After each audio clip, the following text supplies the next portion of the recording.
పండుగ ఏదైనా పరంపర స్వీట్స్ తోనే మొదలు. స్వచ్ఛమైన రుచుల పరంపర. ఆర్డర్ కోసం సంప్రదించండి. అందరికీ నమస్కారం అండి. మొట్టమొదటిగా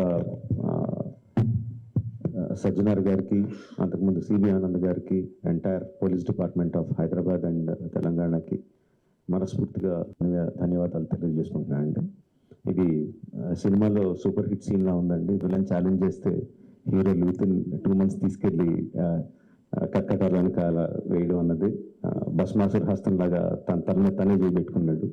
don't mess up with police, be careful, ఏం మాట్లాడతారు ఏం చేస్తారు అన్నది చాలా గట్టిగా చెప్పారు సజ్జనార్ గారు and entire police department. Thank you very much sir. ఒకటే చెప్పదలుచుకున్నా అండి, నథింగ్ ఈజ్ ఫ్రీ. మనకు జీవితంలో దొరికే ఏ వస్తువు కానీ ఏ విషయం కానీ ఉచితంగా రాదు. దాని వెనకాల హిడెన్ కాస్ట్ ఉంటుంది. ఆ హిడెన్ కాస్ట్ చాలా భయంకరంగా, చాలా దారుణంగా, చావు వరకు తీసుకెళ్లే వరకు ఉంటుంది. సినిమాలో ఏముంది, ఫ్రీగా చూస్తున్నాం కదా, అంతే కదా, దీంట్లో పెద్దది ఉంది అనుకుంటున్నారు. బట్ ఆ పైరసీ సినిమాలు చేసే వాళ్ళు ఏమి సంఘసేవ చేయట్లేదండి. వాళ్ళు ఫ్రీగా ఏం చేయట్లేదు. అంత పెద్ద పెద్ద వెబ్సైట్లు, అంత పెద్ద పెద్ద సర్వర్స్ అవన్నీ హోస్ట్ చేయాలంటే చాలా ఖర్చు అవుతుంది. దానికంతా ఆ డబ్బంతా ఎక్కడి నుంచి వస్తుందండి? మా సినిమా పైరసీ చేయబడుతుంది, దాని ద్వారా నష్టపోతున్నాం తప్ప మేమే వాళ్ళకి డబ్బులు ఇవ్వట్లేదు. సో డబ్బు ఎవరు ఇస్తున్నారు? వాళ్ళకి అదంతా రన్ చేయడానికి మీరే ఇస్తున్నారు.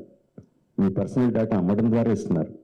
సో ఈ పర్సనల్ డేటా అన్నది చాలామందికి తెలియకపోవచ్చు, చాలామందికి తెలియచ్చు, చాలామందికి తెలియకపోవచ్చు. సింపుల్ థింగ్, మీ పేరు, మీ ఫోన్ నెంబరు, ఆర్ మీ పేరు, మీ ఆధార్ కార్డ్ నెంబరు, ఆర్ మీ పేరు, ఆర్ మీ జస్ట్ మీ ఈమెయిల్ ఐడి, ఈ మాత్రం ఇన్ఫర్మేషన్ ఉంటే చాలండి సైబర్ క్రైమ్ కమిట్ చేయడానికి. అంటే ఒక రకం కాదు, అది కొన్ని వందల వేల రకాలుగా వాళ్ళు మీ ఇన్ఫర్మేషన్ని క్రిమినల్స్కి అమ్ముతున్నారు. మీ దగ్గర నుంచి మీరు తీసుకోవడానికి జస్ట్ మీ పేరు, ఫోన్ నెంబర్ ఎంటర్ చేస్తే సరిపోద్ది అనుకుంటున్నారు. బట్ ఆ ఇన్ఫర్మేషన్ని వాళ్ళు క్రిమినల్స్కి అమ్ముతున్నారు. ఆ క్రిమినల్స్ చేసే సైబర్ క్రైమ్స్ దాని మూలంగా ఎఫెక్ట్ అయినవి ఎన్నోసార్లు ఎన్నో రకాలుగా వీడియోస్లో చూపిస్తున్నాం. జస్ట్ డబ్బులు పోవడం కాదు, ప్రాణాలు పోయే వరకు వెళ్తుంది. సో ప్లీజ్ అండర్స్టాండ్, మాకన్నా కూడా మీరు ఎక్కువ లూజ్ అవుతున్నారు ఈ పైరసీ చేయడం మూలంగా. Please don't get affected. Every one has a choice. కొన్ని ₹100 పెట్టి సినిమా థియేటర్కి వెళ్ళి చూడడం ఒకటి, ఫ్రీగా ఈ పైరసీ సినిమాల్లో పైరసీ సైట్లో చూడడం ఒకటి. The choice is yours. లెజిటిమేట్గా చూస్తారా ఉంటారా? The choice is yours.